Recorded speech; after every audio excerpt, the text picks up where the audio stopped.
now there's actually control not a there. bubble though, so it's like kind of like either go all in or don't go at all. Because the wild Yeah, card games is just the home ballpark of the team with the higher seed. But I guess they had to give some sort of advantage. Otherwise, it'd be like, okay, what's the difference between a 1 and 8 seed? Nothing. Yeah, and I mean, if that was the case, then I would have much rather had the earlier rounds being entirely played in the bubble, and then the championship series rounds, or even the World Series, like I just said, played on the team's home field. That I think would have made a little more sense. But I understand why they did this the way they did it. Obviously, it's not perfect. Obviously, it was never going to be perfect. But it's something that they obviously can work on. And from what I'm seeing on Twitter, it seems like a lot of the criticisms or so of what baseball has done here has basically what I just said, having the American League teams play in the National League cities and having the National League teams play in the American League cities. Again, it was never going to be perfect. This is fine. I like the bubble format, given that it has worked for the other leagues. Obviously there's a little bit of an inconsistency there, but for the most part, I think this is good and I think it's going to work. So there's the bubble there in the postseason. NFL, no bubble, of course, would have been hard to do, but it's so many people, which would have been crazy. But first weekend is in the books, and I guess we'll talk about your Jets first. They go to Buffalo. They can't score more points than the Mets did on that Friday night game against the Buffalo Blue Jays. Overall, Darnold did good. Everyone's calling for Gase to be fired already. But when it comes down to it, Joe Douglas did not put a good roster together. The offensive line's not good. There's no weapons for Sam Darnold. And Le'Veon Bell is now hurt and is going to be out for a few weeks with a hamstring injury. Joe, how did you feel watching that game? I think most people, most sensible Jets fans, I would hope so. The truth of the matter is this roster was so depleted and not good when Joe Douglas took over. Basically, what the old GM Mike Maccagnan, his plan was, I'm going to draft Sam Darnold. I'm going to keep this roster basically a run-of-the-mill, slightly below average roster overall. I'm going to draft Sam Darnold. I'm going to get the guy who everybody likes as the quarterback in that draft. And we're going to put the quarterback here, and we're going to magically figure out a way to win 10 or 11 games by the time his second or third season rolls around. And unfortunately, that's not how this works. It does not work like that. But yeah, so the Jets quickly went down by 2 scores. Again, that's not really totally shocking. Darnold threw a really bad pick in the middle of the game. For the most part, he played well. I think there are unfortunately limitations on this Jets ceiling. And we've previously discussed this. Again, I don't think they're going to be more than a 4 or 5 win team at best. And again, that's really, really pushing it at best. But we expected the Bills to do this. They played well. The defense played well right off the bat. But the Jets were in the game, despite being down by two scores for most of the game. They were in the game. They fought hard. And then Sam played better as the game went along. They had that really long touchdown to Jamison Crowder, so they looked good. We'll see how it plays out. My expectations aren't really so significantly high for them. And I don't even think the Bell injury at this point is even anything to really... You got Frank Gore. Yeah, and I mean, Le'Veon Bell's on my fantasy team, one of my 2 fantasy teams, so that's really great. But again, Adam Gase doesn't really use him. Adam Gase never really wanted him. They don't use him in the offense. They sure as heck don't use him to get him easy, catches and easy throws for Darnold, to move this offense. And Adam Gase is supposedly an offensive genius, according to guys like Peyton Manning who signed off on the move. So I mean, how the game played out is exactly how I expected it was going to play out. Again, this roster has a lot of limitations, and they traded away Jamal Adams.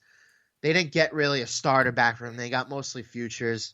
The truth of the matter is outside of Sam Darnold and their first-round pick, Mekhi Becton, the Jets really, really should just blow up the rest of the roster. Trade whoever you can. Do what the Giants did. I like Chris Hogan. Years ago. I think they need to build the game plan around Chris Hogan. Chris Hogan's a really good He's the best receiver they got. He's the best receiver they got. He's a good fourth option on a good team. No, But he's that's the best where we're receiver at. on the Jets. You saw what he did with the Patriots. This guy, he's clutch. Yeah, he's like I said, he's a good fourth option on a good team. But yeah, you're absolutely right. He is the best receiver that they have, which is I don't think it's an indictment so much on Joe Douglas. He's only been here for less than a year. I think it's more so the previous regime basically not giving this new regime anything to work with. Like I said, the truth of the matter is they got to find some way to fire sale. They have to trade the rest of the pieces that they have away. They really, really, really need to do a scorched earth like rebuild and keep Darnold, keep Becton. They're the only two guys who are going to have any kind of value or any kind of momentum moving forward. And then you go from there. Just treat this year as a throwaway year. Even if they go 3-13 or 4-12, Adam Gase is going to get fired. You know that they're gonna have to continue to start from the bottom up, and then you go from there. The schedule doesn't get easier for the some competitive. The schedule doesn't get easier for the Jets. They got it's 49ers, Colts, Broncos, Cardinals, Chargers, Bills, then the Chiefs, the Patriots, the Dolphins again. It's so weird. They're playing Dolphins. They got a bye week. They're playing Dolphins again. The Raiders. They got the Browns in it, the Seahawks, the Rams, and the Patriots. They can win. They're looking at maybe 3 or 4 wins here, Joe. Yeah, no, I agree. The only teams that you rattled off that the Jets I think will have a chance to beat are the Broncos, the Browns, the Dolphins possibly once.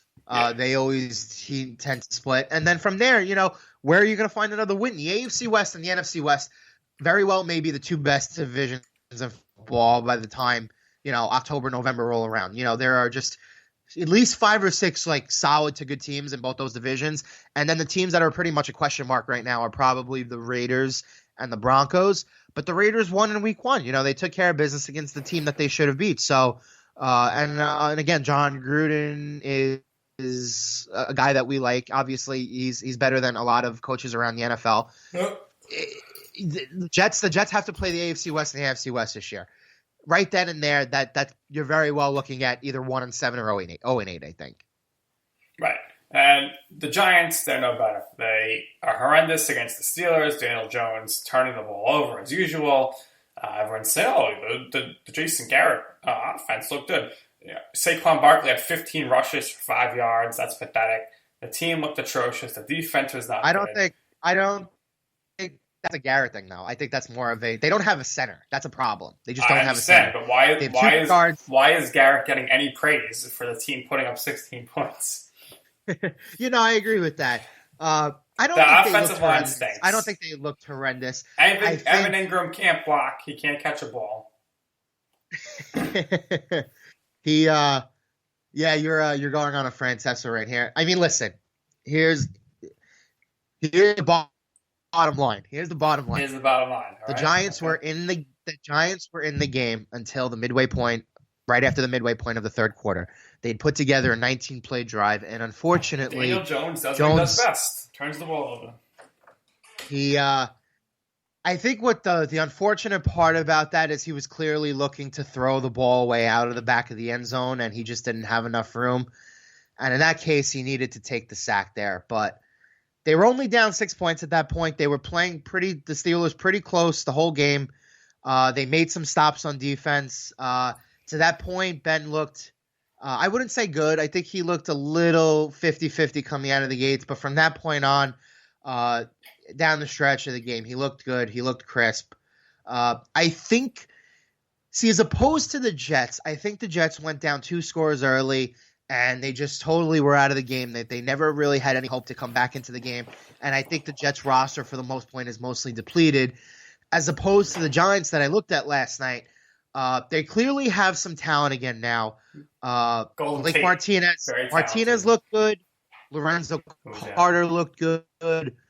Leonard Williams looked good on defense. Bradbury looked good on defense. So the defense, as opposed to what we saw last year, there's clearly some improvement there. And for all intents and purposes, we both like the Steelers, right? We both think they're going to win at least 11 or 12 games. They're one of the best teams in the NFL. Yeah. And the Giants were right there with arguably one of the best teams in the NFL for almost the better part of 3 quarters. Unfortunately, The interception happened. Again, I think he was trying to throw the football away. It didn't work out. He had to take the sack there. But from what we saw last night, there are things that they can work on, right? There's talent on this team. There's stuff that they can clean up. Yes, that they obviously they only put up the 16 points. It was a 26-16 game. Both teams lost by 10 points. But I think the Jets looked a little worse for wear than the Giants. The Giants, again, like I said, you have some talent. The Jets came out and the first play of the season had a penalty. Right. A typical Jets. It's the same old Jets. Last night, Joe, and I can't believe I'm saying this because I hated the guy. Because I kind of missed Eli Manning. I was like, it's weird. No Eli Manning here. I knew, Eli, he's always so on clutch in those big moments. He would have thrown the pick just like Daniel Jones. And I was like, wow, no Eli Manning. It kind of hit me, but like I said, you played one of the best 4 or 5 teams in the NFL, I think, right up to speed for the duration of almost 3 quarters. The Giants were right there in the game. I'm not really going to put so much blame on the defense. The offense have to finish those drives, and those are things that I think ultimately you can clean up, right? So give it a couple of weeks. If they're able to clean up some things and if they're able to fine-tune some things, like I said, the Giants have some talent to work with. I think they're in a division that's ultimately winnable because from what we saw in week 1, the Eagles did not look good. The Cowboys lost a very, very winnable game. It could be very much the same old Cowboys where they're fighting to maybe be better than 8-8. Washington, yes, they have an upgraded head coach. That's a winnable division. It's a game that they can win some games in. It's a game where ultimately I think all 4 of those teams right now, I think the Cowboys have the most talent, but I think the talent level that separates all 4 of those teams is not really significant. So if Joe Judge can look at the tape and he can clean up the things that they did in week 1 wrong and he can rectify that over the course of a given season, I think the Giants have some promise. As opposed to the Jets who play in a division with New England and Buffalo and they play a really, really difficult schedule. I don't think there's really any room for improvement there. How about even this? Even if Darnold ends up playing well, again, I can't see them winning more than 4 or 5 games. NFC West, they get to play the Giants and the Jets, so it's 2 wins on their schedule for each team. Easy wins. Look at the Giants' schedule here. But by the way, I said 49ers will miss the playoffs, and of course, Kyler Murray and the Cardinals beat the 49ers, no doubt about there. But Giants up on the schedule. They're playing the Bears next. That's a loss. The 49ers, that's a loss. The Rams, that's a loss. Cowboys, they're going to lose. Washington football team, 50-50 game. Eagles, 50-50, could be a loss. I don't know. You're writing all these Buccaneers, games. It's the tough. Bears. The Bears were down 4 to 5 wins for the Giants this year. Okay. The Bears were down 3 scores most of the game. They got a gift Sunday. The Rams didn't. I guess the Rams won Sunday, but they didn't really look great doing it. And the 49ers just won week 1. If you're so down on the 49ers, who knows? Maybe they're not even going to be good this season. They're not. They're going to miss the playoffs. They'll win 2 games. They'll beat the Giants and the Jets. I think we need at least 2 or 3 more weeks to see ultimately how we think this is going to pan out. That's what I think. Yeah, it's you can't really go based on week 1 just because as I had mentioned, these teams didn't play in the preseason. It's going to take a month to get up to speed. But one team who looked absolutely horrendous this weekend was the Cleveland Browns. And the word comes out that Mike Francesa, according to his sources, the Browns are looking to move Odell Beckham Jr. And then other people, beat writers, whatever, came out and said that's not true. But Mike Francesa said Odell's not even the problem with the Browns, which is true. But hey, if Odell's going to be available, then there's going to be a lot of playoff contenders who would be very, very interested in bringing him over. And I would look to the Patriots because they do have a history of the Browns and the Patriots making trades. And Belichick has a history of taking these really incredible wide receiver talents such as Randy Moss and bringing them over and continuing to have them as superstars. But what are your thoughts on, already week 1 rumors about potentially they're looking to trade Odell Beckham Jr.? I think there are three teams who are going to be involved in this. I think the Patriots are one. I think the Packers are going to be two, and I